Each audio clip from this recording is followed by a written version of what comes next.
All right, so thank you all for joining us today for the research writing workshop.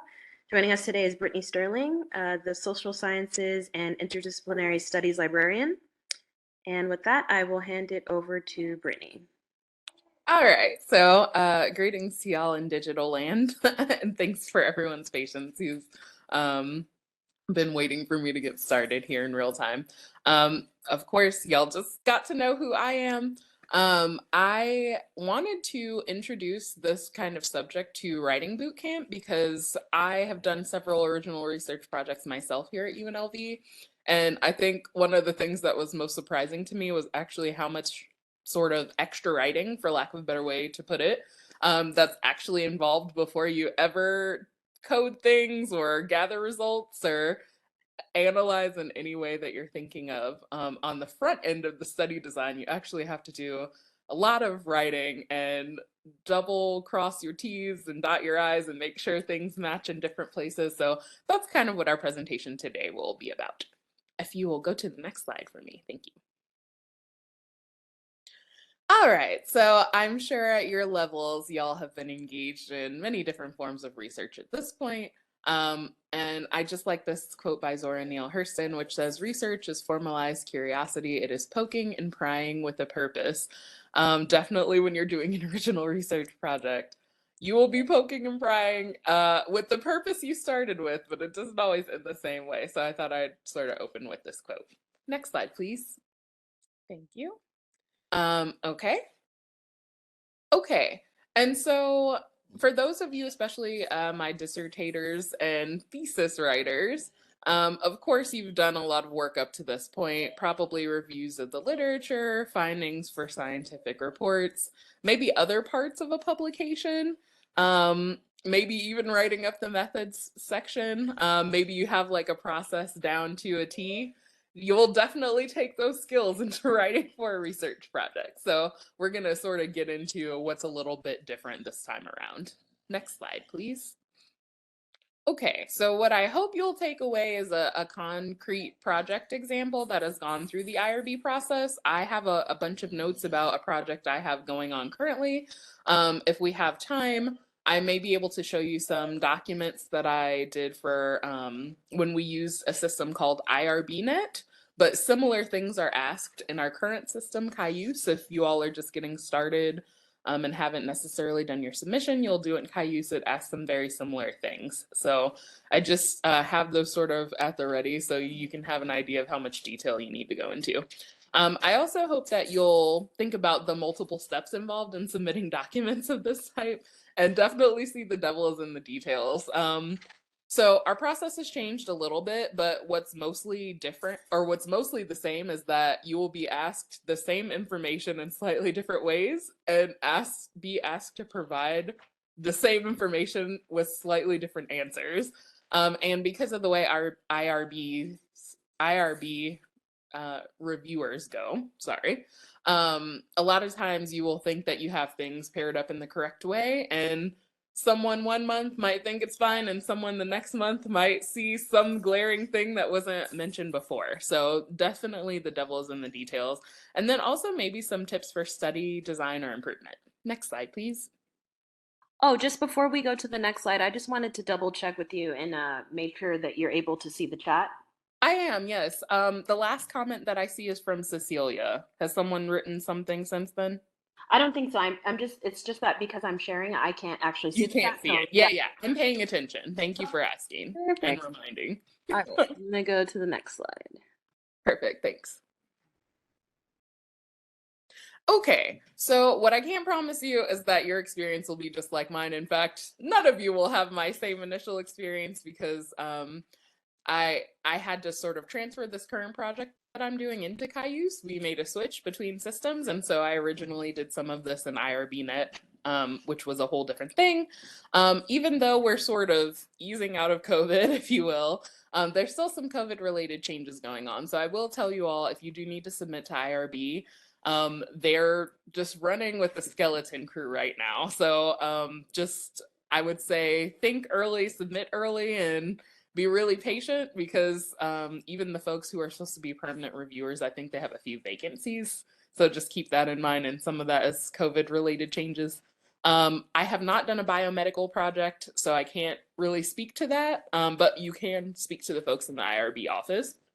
And so there are several different kinds of IRB review, and they don't all match exactly, kind of. So I did one that was human subjects based, and so I won't be able to answer questions about biomedical.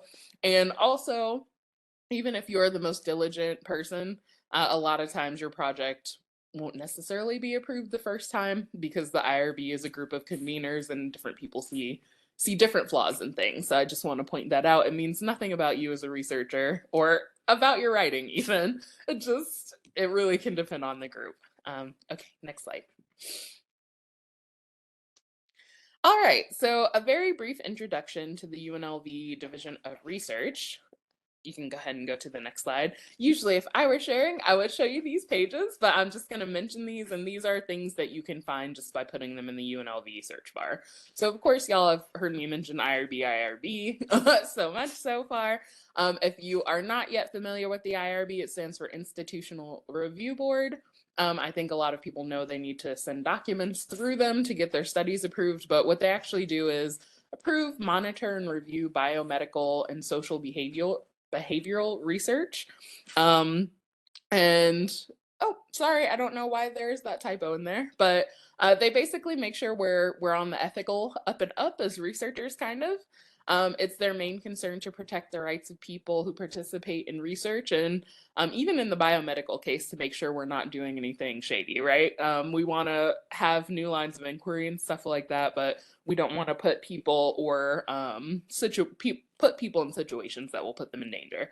And they also make sure study benefits outweigh risks and that participants understand what's happening. What you will see over and over and over again, especially in the Caillou system, is a need for confirmation that whatever you're doing is not going to be risky to your study population. So even though you may think like writing a simple one-liner about what it is you're doing is enough, you probably will have to elaborate, and that's why we're talking about it now. Next slide, please.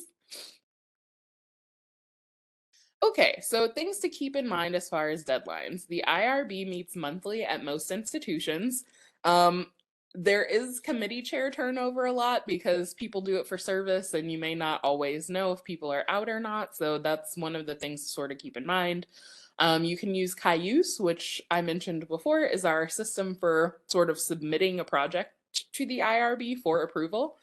You can use it to stay up to date about when you can move on to your next step. The submission and the writing and then submission is just the beginning, y'all. So it's definitely a long haul effort, even when it's being its most efficient. So just sort of buckle in for a ride when you're going to do that. And then know that it may not be as straightforward as literature-based research. So like if you were doing a lit review or doing some other sort of, I can compile my sources from the literature and turn in this research project, it's going to be a very different process. Next slide, please. Thank you. Okay, so I just want to talk to y'all about how this is not your average proposal writing. And I never want to assume that people are further behind or in front of whatever. And so I start with the very basics. So I hope I won't be insulting anyone's intelligence. But definitely I know in my first project, submitting for original research made me feel like I was on a different planet. Oh, great. I'm glad you can see the chat too. Okay, cool. And yeah, if y'all have questions, feel free to put them in the chat and I will answer most of them, those which I can toward the end. Next slide, please. Thank you. Okay, so if any of you have written proposals for other things, grants, mini projects, other kinds of things at your departmental level, or even just in a course, then you know a lot of proposals end up looking a lot like a research paper. So you may have to write up an abstract, some sort of introduction, a lot of times a problem or thesis statement, and then the objectives of the proposal, especially I can tell y'all for my project, it was grant-based. And so this is another thing to keep in mind if you go after grants. Sometimes you will have to do writing for the granting organization, which for me was a National Library Association that many of us know of. So we had to do a write-up for that specific grant program. We had to do the IRB write-up, which asked us very different questions. And then we also had to do a little bit of a write-up for the Office of Sponsored Programs, which, depending on how you receive your money and from where, if you go after funding, they can handle it for you. Your department can handle it for you, or you as the researcher can handle it. So you may have to do writing for all three of those entities that have similar but different questions. You also might have to show your methodology, at least the initial, and then references, of course. Okay, so how IRB is very different is you are still doing some of that, but I feel like to the 11th degree of detail. And so you'll have things like study recruitment documents, which is everything from, and I will show you examples of this as we move along. It's everything from if you're going to make a flyer and post it on campus to if you're going to do advertising on, let's say, Twitter or Instagram or Facebook, choose your social media of choice. You have to show what the post will look like in all of those different places. So for instance, we all know that Twitter right now has a character cap. I think it's changing soon, but for now, it's got to be 140 characters. So if you're going to do a tweet thread or something like that, you've got to show all the different parts and what that will show up like, including @ and hashtags and all of that. It's also, it used to be called a project proposal sheet, but since Caillou is fully online, it'll be your first set of questions. That is detailed study information. So of course, things like the title, once again, basically what you put in the abstract, a lot of times who your population is, and you may need to do some additional writing with population because, for instance, my grant had to do with librarians of color, which meant we needed to go back and look at the American Library Association definition of what a librarian of color was, explicitly name all those groups. Canada doesn't have its own National Library Association, so it does a lot with the American Library Association. So we had to make sure we were adequately naming our Canadian colleagues. And also we didn't have an age range, but if you have an age range, you'll need to name things like that. If you'll need to give those folks consent forms, which you will have to do if you're working with human subjects. So consent for what is it called? The initial intake form, so just getting interest of your study population. You'll need to name consent there. If you get anyone to do questionnaires, or as you can see here, interview guides, other data collection, you need additional consent for that. And then if you do, let's say we did interviews, and so even though at that point people had been contacted several times, we also had a consent section right before we started the survey. So it doesn't seem like these are writing projects per se, but they actually are things that you'll have to turn into IRB. So you will have to write them out. And so, yeah, it doesn't seem like a lot of extra writing. You might just be thinking about the end, but there's a lot that goes in front. So also, if you're going to use a different facility, now that we're back in person in most ways, and then things like volunteer agreements, data use agreements, where are things going to live? If you have encrypted data, who's going to take care of it? Where's the primary investigator? How are they going to be the only one that keeps it? You've got to write out the description of all of that. And I will tell you, the Caillou system asks it to you in several ways that require different writing. So I'm sure I know y'all can read, but I just want to make sure I reiterate how much you'll need to think about. Sometimes it's short form and sometimes it's a longer answer. So we can move on to the next slide. I'll try to speed it up a little bit for y'all because I have some examples for you. So as far as the study recruitment documents, I kind of talked about this a little bit. So things like social media messaging, definitely have to make it specific to each platform. Hashtags, @ have to be specified. If you need to do email copy, so let's say, I know for us, we described recruiting people through several different listservs of ethnic affiliates of the American Library Association, and then we also sent emails to all those listservs, so we needed to write up the email copy, the initial one, the follow-up one, the thank you one, the incentive to participate one, things that can easily slip your mind when you're just getting started, but especially those follow-up emails, it's very helpful to keep in the front of your mind that you'll have to submit those to IRB, because if you need to come up with them later, then you'll have to resubmit them later, wait for them to be approved, and it can really slow down your project, so you don't want to do that. And then, of course, a specific interest flyer. So let's say you wanted to get swim lesson participants, but specifically from the YMCA, you need to specify that as well. Next slide, please. Thank you. So here are some explicit examples for y'all, and this is from my exact project. Not that you can imagine this, but just showing a little bit of the difference between social media platforms. So thankfully for Facebook and Instagram, we could do basically the same thing. I kind of played with the verbiage here, but you can see how I've specified the ats, kind of showed the hashtags we would use if we were using something like Twitter. Something like Twitter to keep in line with the 140 characters. If you don't have a bit.ly account or some other link shortener, you may have to create an account for that so you can make sure your writing remains succinct, kind of. And this also kind of gives a little bit of what the project is, and also the fact that we're going to be doing incentives. So if you are going to do incentives, you have gift cards or you're going to give swag or whatever the case may be, it's really helpful for you to name that up front, so it doesn't, the IRB can see you not naming that up front as sort of luring people in and then trying to like manipulate them later. And so it's easier if you name it all up front, but it can make the writing tricky. Next slide, please. Thank you. And so I have another project that'll be coming up, and this one, it makes sense for us to use LinkedIn instead. And so instead of emailing, we'll be using LinkedIn messaging, which has its own different thing, right? This is as close to an email as we'll probably send. And so we are calling people in higher ed, asking them to consider joining us here at UNLV for a study, telling them a little bit about the study purposes, and asking if they're willing to lend their voice. So you can see it's all very similar, but not exactly the same. And if you, for instance, let's say in your initial project proposal, say you're going to use Twitter, Facebook, Instagram, and LinkedIn, and then you don't submit one of these messages, then they will reject your proposal, send it back to you, make sure that you did the thing, right? And then you'll have to resubmit it.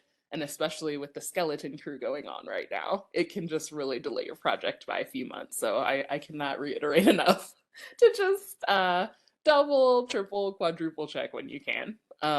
Next slide, please. Okay. And so this is more of like an email example.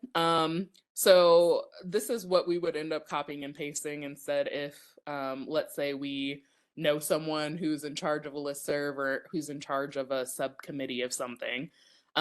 We could go into a little bit more detail. Maybe that person knows why this is, professionally relevant kind of thing. We gave a little bit more detail about the study, and then, of course, signed our names as, I put myself as the fictional co-investigator here, and my principal investigator would be the one to maybe have to respond to all those emails, so they also would have to think about the writing time involved in responding. So let's say you cast a really wide net and you're trying to get 25 participants, but 50 respond. You're gonna have to have some sort of way to narrow that pool, and you'll have to write out the description of how you'll do that. So just keeping in mind all these little bits. Okay, so with email messaging, I think I've reiterated this to death, but really think hard about all the emails you'll need to send. In my second project that I did here at UNLV, the part that I forgot about was the follow-up. So I was the principal investigator, so learn from my mistakes. Our group came up with the initial email copy and the initial follow-up email for those who were a correct study fit. Then we also had to give an email with the link to our calendar and interview time slot. So we all came up with that. A thank you email for participating, and we all thought we were done there. But we also had to send an email that talked about offering an incentive to the winners. We also had to send an email about a study delay because we started this project right before COVID. And so, of course, that really changed the way research was being conducted. And so, yeah, just it puts a lot of pressure on you as the primary investigator if you haven't really thought about all of these. So even if you're working with a group, you'll just want to make sure you have all these emails sort of in mind. Next slide, please. Okay, so I think I've also said this a lot, places you can get tripped up. So your verbiage needs to communicate the same idea sufficiently, but it may be asked about in different ways.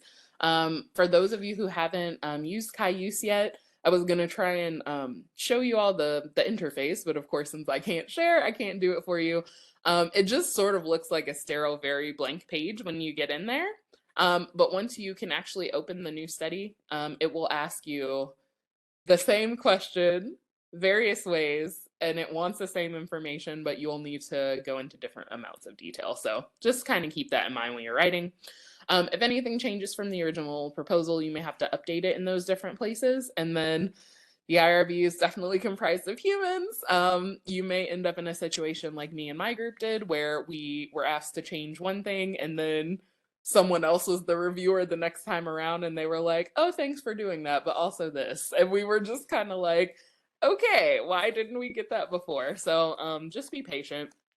And then even when you quadruple check things, you may be asked to change them. So just kind of keep that in mind. Next slide, please. Thank you.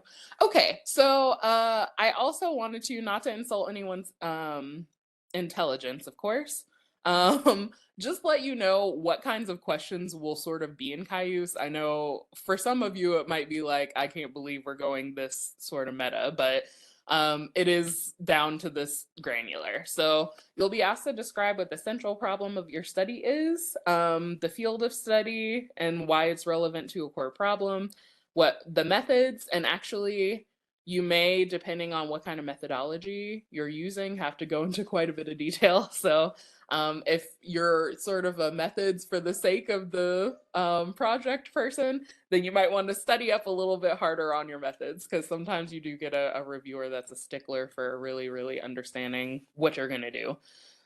You really want to harp on why the study is important, which I feel like as researchers, we all are kind of like, duh, right? But actually, you're asked, I feel like at least 10 different times during the course of filling this out, why the study is important in different ways. So you might want to think of it outside of your sort of traditional academic write-up, and just sort of think of how you can communicate its importance, get it approved by the IRB committee. Okay, and then also the significance to academe and the world at large, and then why should someone reading the proposal be concerned about the results? Depending on institutions, and this is a good rule of thumb if you're doing a cross-institutional project, which, by the way, will have to go through both institutions' IRB, so just keep that in mind if you decide to do a collaboration with a colleague somewhere else. A lot of times, institutions will want you to be able to explain it in layman's terms, of course, but also then be able to explain the academic side. So just keep that in mind. Okay, so not that you all are short on this information, I'm sure at all, but of course, then the I side of this is right, is like, what's the topic you want to study? Why is it worthwhile to study it? Of course, you'll be talking about your project forever and ever, especially those of you dissertating. So you'll definitely want to keep these in mind as motivators. What practical and valuable problems will it help solve? And then how does it build upon existing research? Which of course is the other bit of writing on the back end once you get approved.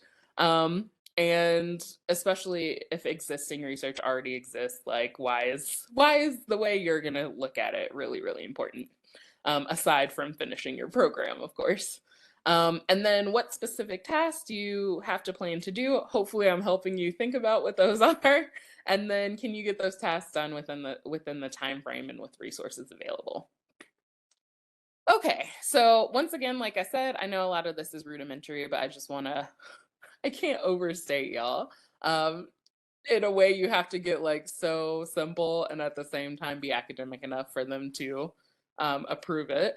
But of course, you want to specify the problem of the study and be really detailed without getting jargony. So the one thing I would say to keep in mind, though, we'll ask for a lot of writing from you, is to not get siloed in your discipline, because the IRB is like a constant rotation, at least the reviewers are, from different departments. And so if you're like speaking calculus, let's say, they may not really understand that if they're from the English department, or if you're talking deeply about a theory or something that you're going to apply to your research, then you've got to also explain that theory like in deep detail so someone can really understand what's happening. The same thing that you'd have to do with like a mid-tenure or tenure sort of application. You also really want to state the rationale for your project and explain why it's worthwhile to conduct. So I can tell you, for instance, I'm doing a project right now about mid-career librarians of color and why they choose to stay or leave the profession. Shockingly, none of our associations have ever done a study that is unequivocally about what age or time and grade sort of is mid-career. And specifically, even though we have a lot of early career programming to support librarians and librarians of color, we still lose people about at what my group hopes to prove is the mid-career point. And so if we can name that thing, then hopefully we can do something about that attrition rate. And so, but why would, oh, I don't know, why would a social scientist care about that happening in librarianship? You know? And so you've got to be able to make it sort of engaging in such a way that someone could say, okay, I get the rationale behind this. Okay. I also think presenting core problems and issues I have here, this is your learning objectives, y'all. If you got to start from an outline, if that's how you write, your learning objectives in like 5 bullet points or something like that, that can sometimes get you far with IRB and research writing. Next slide, please. Okay. So we're gonna, I think I mentioned this already. If you're doing a methodology that is not like, I don't want to say the norm, but that isn't seen very often, you really want to elaborate on the details of why, including the analytical approach and what that will help you accomplish, kind of. And you also upfront want to establish the limits of your proposed study. So actually, this can be helpful on the back end of writing because obviously things will change once you get to the data, but it can help you with your takeaways and sort of a rough draft of your conclusion, to be honest, just getting started. And so your reviewers want to see that as well, and that you've been sort of thinking of that, or at least hypothesized about it. And then you'll definitely need definitions of key terms or concepts, even if they seem like it should be common sense. Yeah, so I'm sure y'all get the point of that. Just over explain if you have to. Next slide, please. Okay. Yeah, so once again, places you can get tripped up. I have verbiage being recommunicated on every one of these places you can get tripped up. I'm sure y'all get the point at this point, but I can't say it enough. You really want to be clear about numbers, demographics, and definitions. As I mentioned sort of with my project, we really needed to specify how things were different in Canada, how different ethnic groups were different based on or had minority status based on country, since we were looking at North America. All kinds of things that might sort of slip your mind, or I would say, especially if you're going to do some analysis of really big data sets, then there's some things in there that you'll want to think about specifying.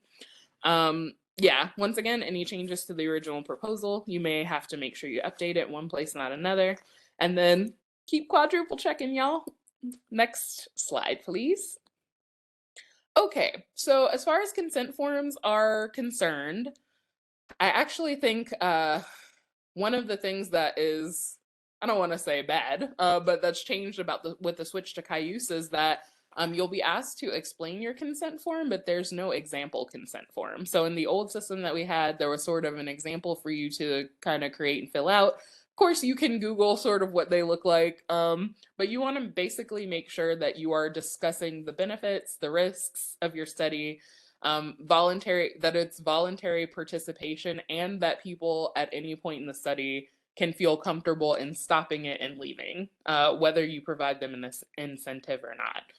And that's probably the place on a consent form you can't over-explain enough, kind of thing. It's not made as clear in Cayuse as you go through there now. And so if you, of course, have fellow researchers, so I'll get to that question in just a second, Rachel, okay?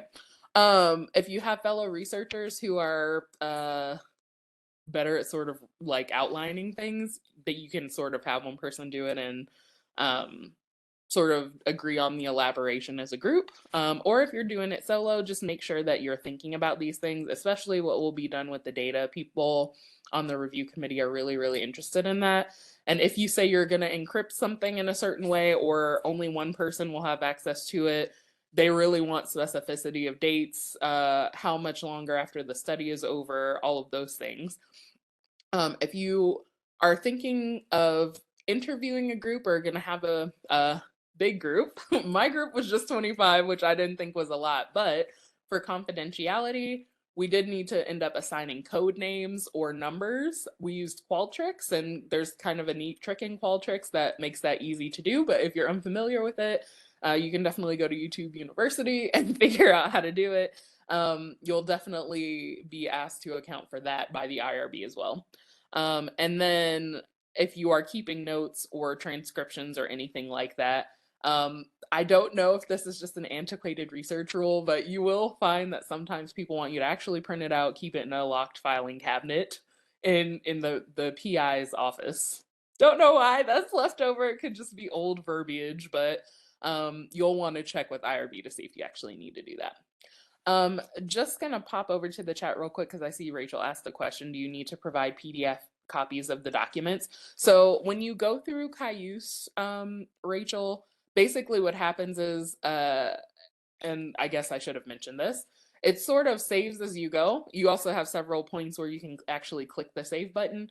And so when you get all the way to the end, it sort of creates one of those giant PDFs that's of all the pages. But because they're not broken up into individual forms now, you don't know how many pages it is until you're done. So you personally don't have to create them. One will be created for you at the end. But I know what I personally do, and me and my co-investigators have done, is we will do a write-up in a Google Doc, sort of PDF those as like extra insurance, and then now that we know how what needs filling in at this point, then we'll sort of do the copy paste and then also keep that PDF. It's just insurance for me because technology does stuff. I mean the proposed consent forms, etc. Oh, okay. So actually, this is one of the things that I personally don't like about Caillou. You don't really get the option to upload PDFs. In the old system, you actually had to fill out forms and upload the forms. In Caillou, this is kind of why I'm like overemphasizing the actual extra writing of this. They're just boxes that you're given endless characters to fill in, but you may have to do a copy paste like from a document, or I mean, of course you can type it up in there, but there's not really a lot of options for like upload this document kind of thing. I'm sorry, I misunderstood you. Okay, back to the PowerPoint. Next slide, please. I'll try to speed it up because I see the time.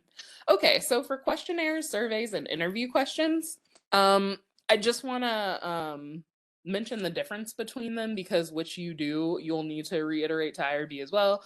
Questionnaires tend to provide information. Surveys tend to be constructed with a specific purpose or hypothesis in mind. And if you're going to do interview questions, it's helpful to think about how they'll help answer your research question. And you'll also want to take into account people's response styles are different. So I mentioned this because if you all recall, I had to, in my project, submit some documents like this to the granting institution that gave us money to conduct the project, to UNLV, IRB, and then also to some of these listservs and the places we got our demographics from.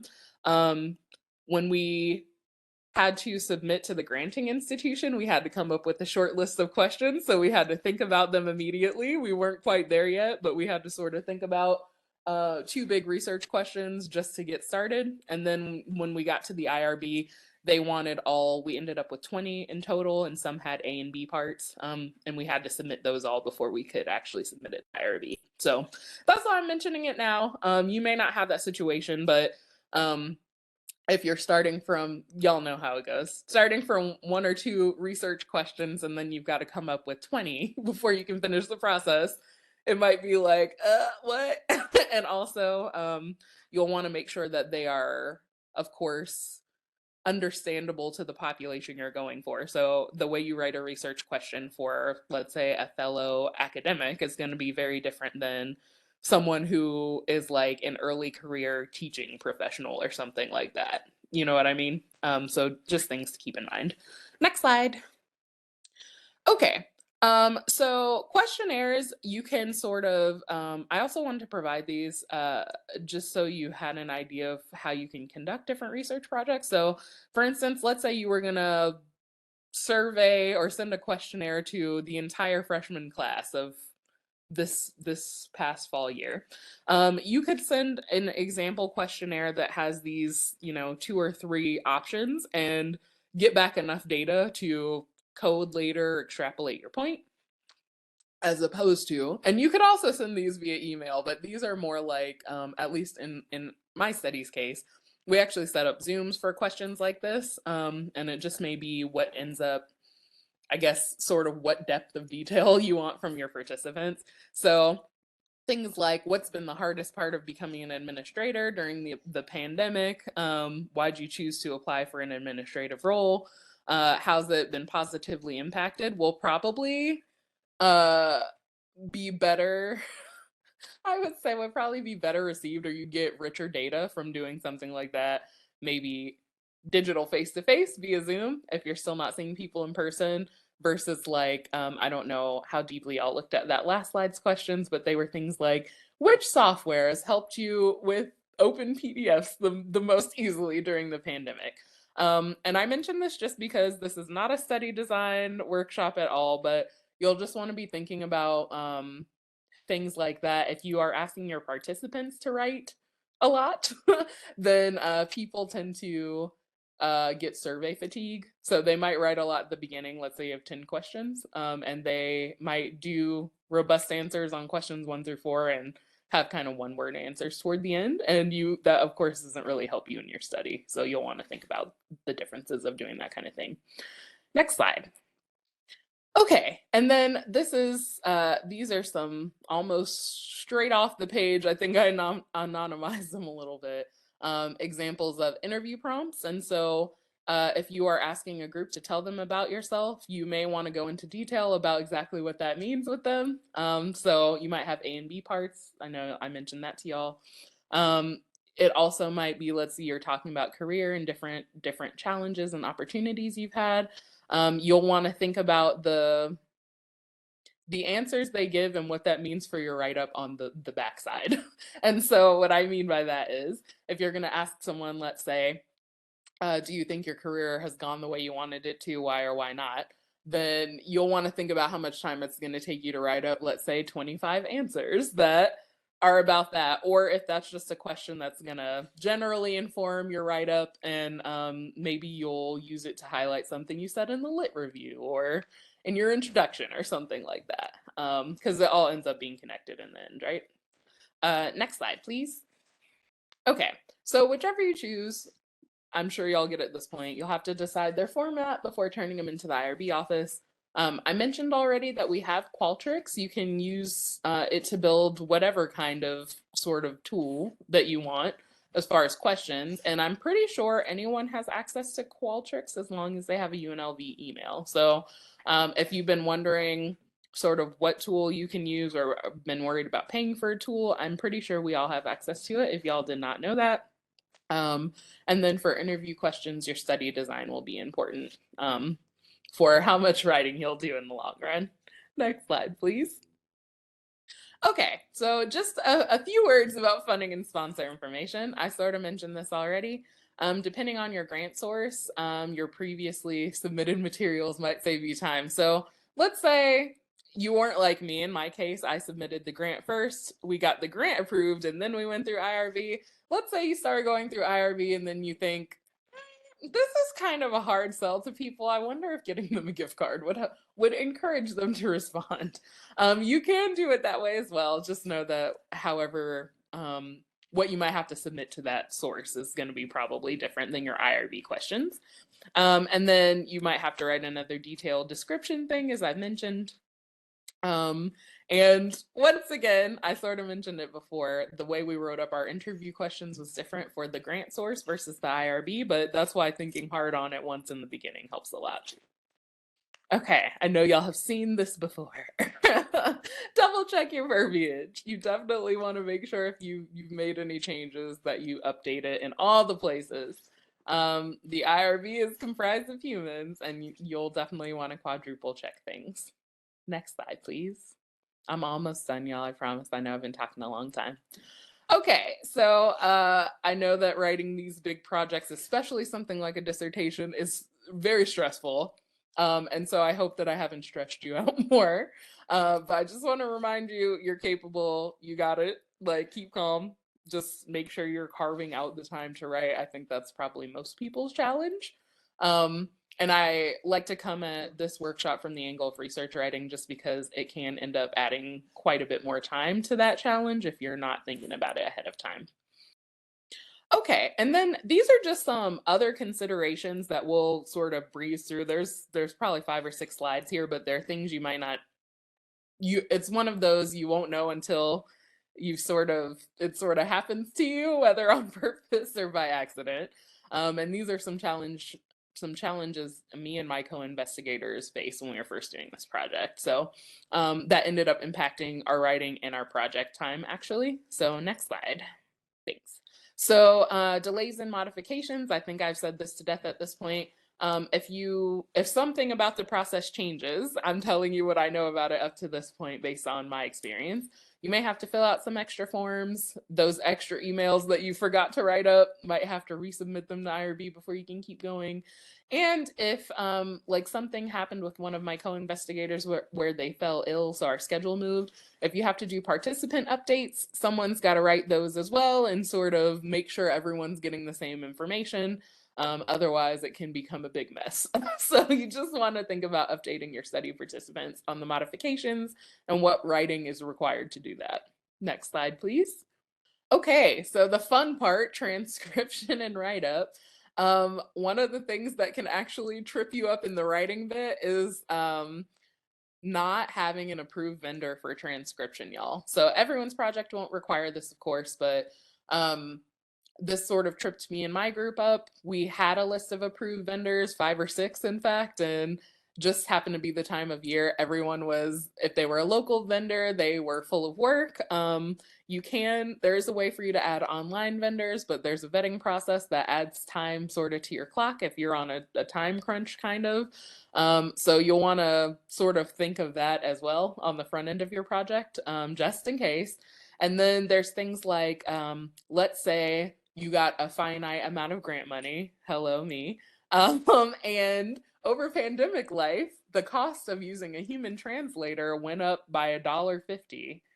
Well, if you thought you were going to have a human actually do your transcription instead of an AI, it's going to now cost you probably 75 cents more. And so if you end up in a position like that, then you'll have to think about if AI is the main way you can transcribe the whole bunch, if you do something like interviews, then likely you will have to take the time to go through and catch those AI fixes because it's good, but it's not, it's not everything just yet. So you'll want to keep that in mind. And then the time it will take you to code before you can actually do the sort of analysis write-up.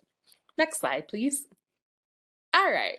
I mentioned this already, but if you're collaborating with people at other institutions, you'll want to think about the time it's going to take and the writing it will take for double IRB submission, because IRB is not the same everywhere, even though the concept is the same everywhere. The schedule for both institutions, because for instance, here at UNLV, our IRB reviewers meet monthly, but that is not the case at some smaller colleges or places in other areas of the country. So you'll want to think of that. And then you'll want to create a schedule of meetings and figure out your group dynamics. So I know I've been talking about this as if everyone will be writing in a group, and I know all of you won't. But if you are, if someone is, really good at writing up the intro and the conclusion, and you're a beast at the methodology and someone else can do the intro, I know it's a non-traditional way to write up a project, but just keep it in mind. If you got a group of scholars, it might be the sort of most efficient way to keep the project going.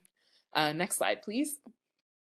Okay, and then that of course brings with it the mechanics of group writing, which is like, you've got to figure out the how very often. Like I said, if you're going to chop it up in a weird way, then you'll all want to be clear on that so people aren't doing double work and resentments don't grow. Hopefully no one's been in that position, but it can happen. Also, what phases of writing, if you've got to go through an advisor or reviewer 1 and 2, y'all know what I mean, then you'll have to sort of make sure that everyone's on the same schedule, and then if any other changes pop up. And I know we're almost right at the end. I promise I'm almost done, y'all. Next slide, please. Okay, and then of course, I hope you would have thought of this at the beginning of your project, but how will you disseminate your findings? Are you all going to submit this one paper or bust? Are people going to take it in different directions? Are you submitting it in different journals? Are you going to tweak it for a conference? Y'all know the deal, but when you're so concerned about the writing, sometimes this part gets sort of like brushed under the rug for a later thought. So I just wanted to keep it out there. I have a few more slides that kind of highlight these, but I'm sure that y'all get the point, and I don't want to run you right up into your next meeting. So if you need anything from me, once again, I'm Brittani Sterling. I'm technically the social sciences librarian, but if you just happen to remember me and find me on the library homepage, you can send me an email and I can connect you with the person who can be most helpful to you. I'm looking at the chat. Does anyone have any other questions? I know I have been talking. And Jasmine, thank you for for driving the PowerPoint. Absolutely, no problem. If you guys have any questions, now's a good time to post them in the chat. Alternatively, you can unmute yourself and ask Brittani any questions as well. All right, so we'll wait for some questions to trickle in, and then I will do our outro so we can stop recording. I just had a really quick one because I'm in the Doctorate of Public Policy. Hi, Brittani, great presentation. I know we're really limited on time, so I may have to email you. Okay. My advisor wants me to run a pilot, and I'm going to use that to inform my research for a policy. Do I have to run that through the IRB if I am doing anything with people in public? Unfortunately, the short answer is unfortunately yes, but I'm glad to send me an email and we'll talk about it. Thanks. Yeah, no worries. This isn't really a question so much as it is a comment or a helpful tool. So if you are doing any kind of transcription, Otter, OTTER, and I'll drop a link in the chat, is amazing for doing transcriptions. You can upload all of your video or audio recording, and it actually learns your voice. And so you can go through, if you're like reading through them. I personally hate the sound of my own voice and listening back to audio. So if you're reading through your transcriptions and you're like, wait, what was that word supposed to be? You can click on the word and it will just play that word or that sentence. It's very inexpensive to use. So if you're a qual person and you're doing any kind of interviews, I can't recommend it enough. Thanks for sharing, Sarah. Yeah, Otter is great. We have another question in the chat from Lisa. It reads, how do you define interdisciplinary studies? So just real quick, I was replying via text, but thanks for asking. So we actually have an interdisciplinary gender and ethnic studies department. And so I'm the liaison to that, but I also, because of that, get a lot of people who have either done build your own major or like we also have a multidisciplinary undergraduate studies, which means you can take two subjects from across the university and sort of like make your own thing up. So honestly, if you have a question that you think is interdisciplinary, you're welcome to chat with me. Okay, cool. Thanks, Cecilia. Yeah, yeah, I will not turn you away if you're unsure if you're interdisciplinary, but honestly, if anything crosses over even the littlest amount and I can help you, I'm glad to do that. Excellent. So let's go ahead and wrap things up. Thank you so much again, Brittani, for sharing your time and expertise with us. And thanks for our participants for joining this workshop so that they could expand their knowledge. Again, we're going to post this recording of the workshop on the Graduate College YouTube channel. That way everyone can refer back to it later. And one last thing, if you're joining us for the 3 p.m. workshop, it's going to be in the same room. So we'll give everyone a couple minutes to decompress, or also there'll be some newcomers coming in too. And with that, we will stop recording. Thank you, everyone. Thanks, everyone.